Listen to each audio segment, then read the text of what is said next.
Greetings, guys. Welcome back to my channel. My name is Mona, and this is my channel, Evolve with Monad. Just a quick message. It's time for you to access your infinite consciousness. What are you talking about? It's time for you to access your infinite consciousness. Listen, when it comes to manifestation, whatever, we get so focused. And one of the lessons that my angels have been teaching me about manifestation is that it happens when I let go. Now, you can hear that taught, and you can go to a seminar, and you can watch TikTok or YouTube shorts where people espouse these very fundamental wisdoms. Makes sense. But the best things that have ever happened to me in my life, the best experiences, the best trips, travel, everything happen as a result of me thinking, I want this, and then literally stopping thinking about it. That's it. Whatever I've ever wanted is already in escrow for me. One of the things that we spend so much time manifesting and focusing on is alternate realities, specifically regarding love. Some of us manifest money. Some of us manifest employment, career, opportunities, travel, certainly. But the number one thing that is discussed with me, with my clients, is definitely love. And we all care about that, but life is so much more than finding your quote-unquote soulmate. Spoiler alert, there are many, okay? You get a lot of soulmates. You get a lot of opportunities to connect with people. You get a lot of chances to kind of run that play back again, over and over again, until it's right for you. As a consummate romantic, I have had moments of depression, moments of disenchantment, disillusionment regarding love, because what I realized is that when I'm chasing it, it's running from me. And I have definitely been the chaser in dynamics. And if any of you guys have been here with a narcissistic empath dynamic, they definitely will triangulate you to be the chaser. But see, my workaholism has worked against me. And it's only in the last year that I have started to open my eyes and see how that plays out in so many different areas of my life. And how I thought that if I worked harder for it, stronger, better, and faster, that it would be mine. And my angels have shown me over and over again, look what happens when you stop playing in the matrix and you start believing in the work that we've called you to do. Look what happens when you stop putting all of the responsibility on you. You get everything you want. It may not happen exactly how you think, but it happens. For example, I went to culinary school, guys, classically trained, fresh food, yes, but French, classically trained French chef. That's what I was, and did that work. And it's so funny, it seems like a lifetimes ago now, but I really wanted to do it. Now, what my dream was that I was going to study abroad in Paris. I wanted to do that. I wanted that experience for all of the reasons. Well, let me tell you, I became a chef before the manifestation was fully complete. I did do the thing, and I also went to Paris, but I didn't go to Paris to be a chef. I went to Paris to just enjoy the gastronomy and to travel and to have a wonderful trip. When I was in Paris, it wasn't until I was there that I realized, oh my gosh, I had always been manifesting this, but I just put it out to the universe like, it's gonna happen someday. I don't know how. And then I was sitting there on a city street in a cafe eating the most amazing gluten-free bread I've ever had in my life with people that I cared about, and everything was right. But it wasn't something that was caused by strife and me birthing out this thing and making it be a present reality. It just happened for me. It was a gift that was literally offered to me, and it happened for me. I was not I didn't like kill myself trying to get it. So I want you guys to, in fact, I forgot it. I said it and forget it. I'm hearing Ron Popeil. If any of you guys grew up in the 80s, you know who that is. I said it and forget it. And so I want you guys to transfer that for all of you that are wanting something, if it is romantic or if it's monetary or whatever, even a health goal. That's something that my angels have had me focus on. So I'm coming to you and I'm talking to you about love because everyone's going to pay attention, because we all love love and we want that. But I have had moments where I have manifested the body that I have wanted to be in. Now, let me tell you, the way that I got there was not at all how I wanted to get there. It was horrific. However, and I didn't manifest that, but I always knew that I would be a certain size at some point, and oh my gosh, I got to that size and even smaller. Again, not an amazing time. But my angels said, now here's where we want you to focus and get more, laser focused on the manifestation and what you're asking for. Now you want health that is beautiful and easy to procure, and you still can have the size in mind or the weight in mind, because that's always in escrow for you to have. Because all my life, my workaholism had worked against me. And if you guys can relate, it means that I was swimming upstream trying to make my body image dreams a reality. And one day I woke up and I was, I certainly wasn't skinny AF, but I certainly wasn't the size that I had been used to being. And I didn't realize how I got from the dream of wanting that to the reality. Again, not a great path, but it happened. And they said, we want you to juxtapose that against any other manifestation. While of course we don't want you to go the most terrible, toxic, painful way, but we do want you to know that you always knew that you would be that. Now, you allowed us to take you there in whatever capacity, and now that you're honing your manifestation, the next time you get taken there, it'll be something that actually is compatible with your soul and your body. It won't be drastic, it'll be maintainable, all of those things. But it's not because you're going to be chasing it, it's because you're going to inhabit it. So let's transfer that over to love.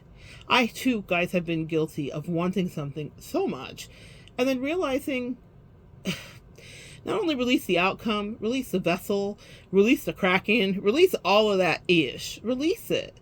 We get so fixated on persons because we're like, well, this is the perfect fit. And maybe it is, but nothing's a perfect fit if you have to prove yourself repeatedly over and over and time again to make it be your friend, your foe, your someone you want to know, used to know, lover, boo, whatever, right? And the best relationships that happen organically. The best connections that take root in your soul happen organically. You don't have to force it. Love is easy. Now, we are in this workaholic rise and grind society where it's like, you got to work for what you want, and you got to get up at the crack of dawn, and you got to, and I guess there's something to be said for those habits, I suppose. But I'm learning all about rest and the way that that really goes for my personality type. And resting is when things come to me just right. They come to me in dreams at night, and they come to me with ease. I decided I'm going to stop running, like the Black Eyed Peas said. And I'm going to start relaxing and attracting, but not even working on the attraction. If there's something that you want, if there's a relationship very specifically that you want, release that it has to be the way that you envisioned it, because you will find yourself having worked your fingers to the bone with nothing to show for it. I have been there so many times, guys, where I have just, y'all, do you know how an empath can give? Do you know how we can love? And while that's part of my love languages, right? Words of affirmation, gifting. So I'm going to give you advice, wisdom, maybe a gift too. But that's definitely how I say I love you, care about you. I'm interested, I'm looking forward to connecting, or I'm worried about you, or I am concerned, or I'm invested, whatever, right? You need to know what your love language is. But it doesn't mean that you should work yourself to the bone to get it to be reciprocated. And I realized my angels just like shifted my perspective, and they said, Monette, in so many of your interpersonal dynamics, you worked. And it doesn't mean that I wouldn't get what I worked for. I used to pride myself on that, This girl Friday always gets her whoever, right? Whoever I wanted.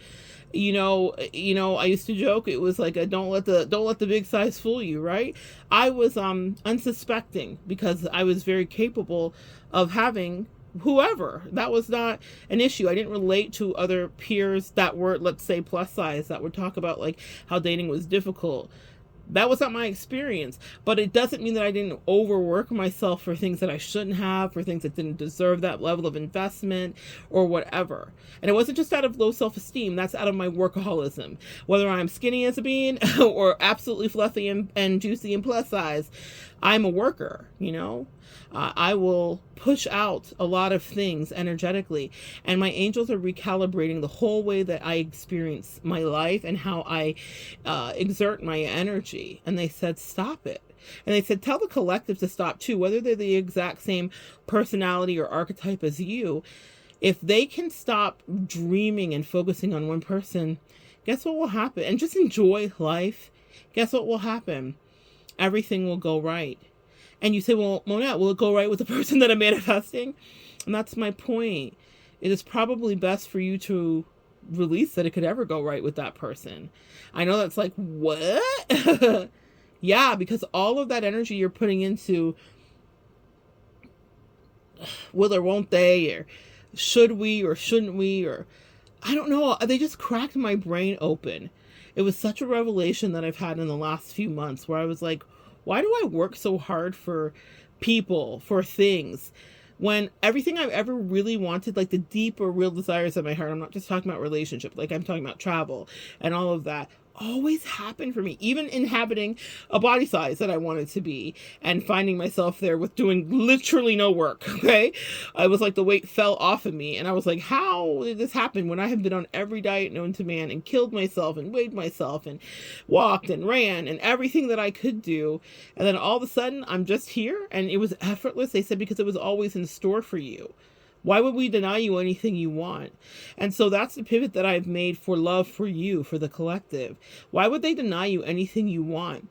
Once you do your healing and your work, it'll be known. And you should go about your life and enjoy it. Go travel, go have fun, have friends, spend time with your people, whomever they may be, your family, connect, do things, have a hobby. Join a book club, have a great cup of coffee, learn how to make artisan bread, but stop obsessing about who's going to love you and stop letting them live rent free in your head. Because the truth is, you are already loved. That is something so powerful that my angels have shown me in the last few years repeatedly. Every time I would be focused in one direction regarding a new soulmate or a new connection or even a bestieship, when I would put too much focus into something and not just let it happen organically, it would implode right in front of me. Now, sometimes there were lessons to extract from that so I could come teach you, but sometimes it was because I thought that they were a job that I had to do and they're fucking not. And I'm tired too. How about that? And I'm not putting in all of that energy anymore to anything because I realize how the universe blesses me infinitesimally. Meaning, a few years ago, I decided, about 5, to stop working my fingers to the bone to prove my worth and whatever. And I actually, y'all, I reflect on when I did do that, and it's laughable. And not just for who I did it for, but the fact that I thought that by the merit of my work, that I could be known. I mean, I have a West Indian mother, so the work ethic is impeccable. She just retired recently after 40 years, working a job that would have probably crushed my soul, but she was so dedicated, never late, always won awards for that. So impressed with her work ethic. And while I work a different career, and it's very unconventional, so unconventional, she wondered if it could sustain me, and it does. But I pushed outside of the box, and I knew that I did not want to work a life exactly like that. While I have infinite respect for what she's done, what I did cherry pick from her ethos and from her soul is the work ethic. But then I realized that it had even begun to take control of how I was having interpersonal relationships. My mom taught me anything you do. You know what she said? She's a riddler. I told you guys, she's a Gemini. Things done by half are never done right. All that you do with your will and your might. Literally, there's a riddle for everything. I used to hate it, and now they stick in my brains like nursery rhymes. It's probably the reason that a lot of the times when we're chatting, I'm rhyming. It's because my mother spoke to me that way. I just connected it, but that's true. She always had something to say, but it was never a straightforward piece of advice or a sentence. It was always a riddle or a rhyme. It didn't always rhyme, but it was always a riddle. Things done by half are never done right. All that you do with your will and your might. Well, I applied that almost too well to manifestation, and I was vigorously going after things and connections and relationships and people. And I realized, and then feeling like bitter when I wouldn't get it or here's the thing, again, that girl Friday always got it. I would get it, but it would be like, fuck. By the time I did get it, I didn't even want it. I was like, it was too much. It took too long. It took forever. I'm tired. And then I would be in realities that I had ardently manifested and created. And the universe is no respecter of persons. It says, and so it is. So I was always going to have that, but I didn't have to work as hard for it. That's what I want you guys to understand about your manifestations, especially about love. If it is for you, it will be for you. That's the video I made the other night. Listen to that too. You do not have to kill yourself. God, the universe will send in so many people that love you. If you want to have soulmates aplenty, they're coming. They're for you. You get a soulmate. You get a soulmate, okay? If I would have known how inundated I would be with the most beautiful, interesting, diverse multiplicities of energies years ago when I was fighting to prove to one person that I was a worthwhile soul, when I get validated every single day that God sends my beautiful letters that you guys send, notes and emails, and just kind comments that you leave, even if it's just a heart emoji, I know that our energy has connected, and that is more than enough for me. Parasocially or in person, I am so grateful. But I think about how much time I put, the time that I put in here is to connect and to teach and to talk about things that I think that we can share as a collective, but it's not to prove to you my worth in any way. My worth is demonstrated in the things I have to say, and you get to decide if it's worthwhile to you. God, the wisdom of aging. It's a dream come true. I never thought I would think this way. I thought there'd be another day of grueling toil and labor to do. And I don't mind being excellent. As my mother said, and it is true, things done by half are never done right. All that you do with your will and your might. I don't half-ass connections. I don't half-ass my investments. I don't half-ass a cuss out if it's needed. I don't half-ass boundaries if someone has tried to erase the line that I have drawn. I don't half-ass the way that I love, and I will love you long. I don't half-ass my creativity. I don't half-ass my deep thoughts. I don't half-ass the words that I bring to you, even if it could be for you a forget-me-not or a forget-me, absolutely. My format is long. The content here is very against the algorithm. And while there is always room for other ways to succeed, I realize that I don't have to work for it so vigorously. If success is something that I have in escrow for me, then I will encounter it absolutely with certainty. And if love is something you have in escrow for you, and it's not a question of whether you do, because if you're here and you're thinking, do I, then it is true that you do. You want something, and first you need to admit that to you. See, the first step of getting to Paris was saying, I really want that. And I had this romantic dream that I was going to go study abroad and be yelled at by the Parisian chefs and study Escoffier and all the kings of gastronomy and culinary delights and the gourmands. But that's not what happened.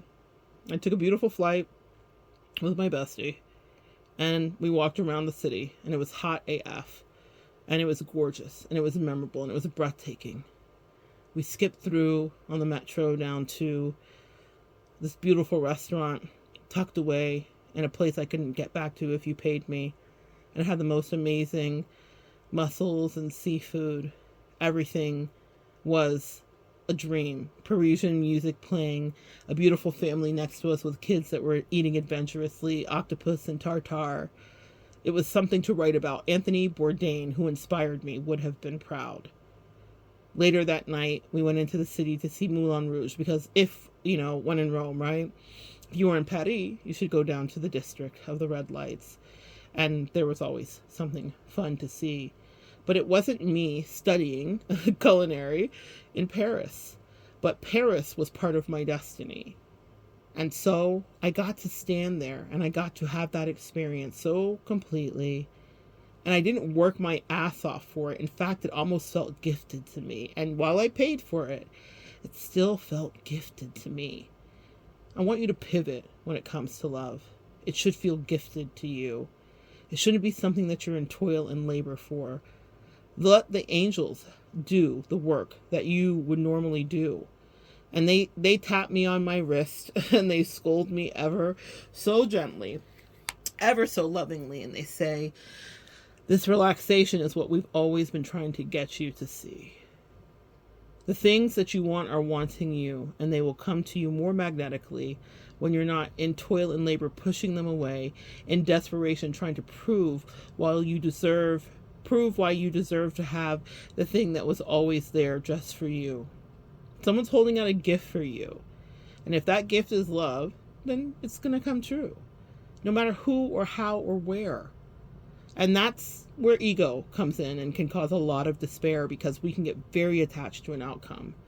And sometimes it's never supposed to come out like that, for a myriad of reasons that you can look back later and understand, oh, that's why. And I have been so blessed to have many oh, that's whys in my life. And that's why I know exactly that I am telling you not one lie. Don't force something just to look back later and be like, oh, that's why. Sometimes things are not for you. Sometimes no matter how much work you've put into something, that person's not your boo. No matter how much you think that it is, that dream is not coming true. But here's what I promise you, my beautiful collective. A dream is a wish your heart makes, right? All that whimsical stuff. If you are supposed to have whatever kind of career, magic, home, money, or love, then you will have it. And nothing can mess it up. Only you trying to be a workaholic and prove to the universe that the thing that's already an escrow for you is something you have to prove your worth to have drop into your life more quickly and readily for you. If you're wishing for a home, it's already yours. And one day all the pieces will move into place and you will inhabit that gorgeous space that you always dreamed of. You don't have to kill yourself. That doesn't mean that there aren't things to do. And even in love, that there aren't things to do. But guys, you know what I mean by the workaholism of trying to procure and manifest and wishing as you're pushing the thing away from you. I surrender. I surrender so completely in so many different areas of my life, because in my surrender, I've never been treated better. Meaning having kind, caring connections, having opportunities, having travel, having abundance. It all happened when I surrendered, when I gave up things that I was killing myself for. You know, I talked about my mom retiring after 40 years. I was in a corporate job too at one time, and it felt like I was wasting away. I felt like my soul was being crushed. I was not built like my mom, Ford, tough. And so I left. And I remember saying to the person that was in my life at the time, I will never work in an office with these catty bitches around me ever again. And they told me I was crazy because they were in the matrix. And that's just not how we do it, friend. But in fact, that's exactly how the fuck we did it. That's how I did it. I gave up. I said no more. I deserve more than this. And no offense to any of you that are working a 9-to-5, but for me, I had a destiny that was about spirituality and bringing this kind of information live. Guess they want me to go live here soon. That's something I will definitely do for you guys. I always try to be obedient, because there is even work in the manifestation when you're inhabiting it. I haven't quite cracked the code, but they showed me the ultimate destiny. But they said, maybe, just maybe, Monette, you've been working too hard to fulfill what is already in escrow for thee. And I am humbled at the suggestion, and I will take it expeditiously. I quit. And maybe you should quit too. Trying to make the thing that's already promised for you become a reality because your heart told you that it was something you would do. Your angels and ancestors want to take the burden off of you. So if you've been manifesting the home, the career, relaxation, a child, all those stories that happen when people stop trying are wild, but it happens. It happens every day, little miracles that are sent our way. And if the thing that you are manifesting is love, and you have put it on a pedestal high above everything else in your life, you are pushing it away from you. I have never been more loved than when I walked away from people that I was bloodied for, trying to prove that I had more love in store, more magic in store, and that they should love me too, and what for. They couldn't give a fuck. But it's because I was too readily available, and because I wouldn't energetically shut up. Not well, also too, y'all know I talk, but like I just couldn't stop selling myself. I am tired of selling myself. And I don't want you to sell yourself either anymore. If you are beautiful and amazing and you are existing, then someone around you will know that, and they will see what beautiful things you have in store for yourself, for them, what your energy can do when there is synergy between the two of you. You don't have to do all that. It's been such a powerful lesson for me to get the monkey of workaholism off my back. I didn't realize how it had infected all parts of my life. And so even if you can't relate to that, and this message doesn't feel quite right for you, you can relate to having manifested something that didn't come all the way true. And you thought, how did I mess this up? You were holding on too tightly. You were wanting it maybe even too much. Set it and forget it is the way that we no longer have to strive and work and do relays and jump hurdles. Just say it is, that it is. You want the thing, and the thing that you want will be wanting you. And you can live in this manifested reality where dreams are actually true, not just coming true. You're living in the truth of them. When I was in Iceland, I was living in the truth of a dream. I shed tears in the Blue Lagoon and left my DNA in so many ways, not peeing. That's so funny. But we're scrubbing our face. So I was thinking about the exfoliant of the skin cells, right? It was such an interesting thing, but those tears dropped into that lagoon too. Forever I am mingled with that moment, and it was a destiny that I was always intended to have. And it was a dream come true. And yes, things had to happen, and I had to have money to make it a reality. No one just gave it to me, but I took it for me because they said it was always there in escrow for you. It was always part of your destiny, and it didn't feel hard, and it didn't take years to put together. It happened in a matter of days. It was booked and it was done. And cooperation was had with the person that I went with. When I had asked friends and family members, hey, do you want to go with me to Reykjavik? I'd asked so many times. And my angel said, this is part here for you. It's here for you. But what are you going to do? And so, yes, there will be some things that happen inside of a manifestation. But I didn't pray over it and cry every day and say, Iceland, why do you evade me? Why do your Pele mountains of volcanic eruptions not want to set me free? There was no drama in it. I woke up one day and I said, I think around my birthday, I'm going to be icy. I think I'm going to immerse myself in the Blue Lagoon. I think I'm going to check my account and make sure I can make it happen. I can check. All right. Say less. And there it was. I want you to think of love the same way. Yep, your angels know exactly what you need, how you need to be loved, every single carnal need you have, every single emotional need you have, every single spiritual need you have inside of relationship. So my best advice, and maybe it will change and pivot as time goes on, but it's to stop working for it. If it is for you, it will come to you, and it will be so beautiful. And let me tell you, you don't want it if it's not for you. Meaning, if you have to work for it, you will have bitterness. There are things in my life that I received upon working my fingers to the bone. And normally, as my mom taught me, you should be satisfied and happy.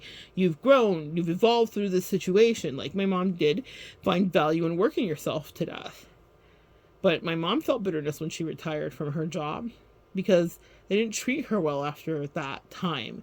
She gave her life to a company that didn't really care. Maybe sometimes they did, and maybe yesteryear. But she should have probably left a long time ago. And that's why I was like, I'm out of here. When that corporate time for me, when that arose and I knew it was time to go. Sometimes you'll work for something so hard, and I don't want you to be in the place of you finally get it and then you're like, this is it? Not only is this it, but like, damn, what took so long? Why did this whatever? I see that in marriages a lot where people are like clamoring for the ring and then they get it and then they hate the person because it took forever. I've been dealing a lot with that this week. There have been a lot of ring scandalos with my clients this week. So it's like, what next? What after you get the thing you wanted so much because you worked so hard for it? It's still not going to feel satisfactory for you. It's still going to feel like bitterness. I want for you guys a love story that just comes upon you, that overtakes you, where both of you know exactly who you are, and there isn't so much explaining to do. I'm hearing Desi and Lucy, you got some explaining to do. I'm tired of explaining shit. Not only am I tired of explaining shit, I realize that the best things happen to me when I don't explain it. Not to myself and not to anybody else. I'm not just talking about love. I'm talking about the manifestations. I don't apologize. Everything I want, I go after because life is short. I only have one. And I have a few markers against me, son.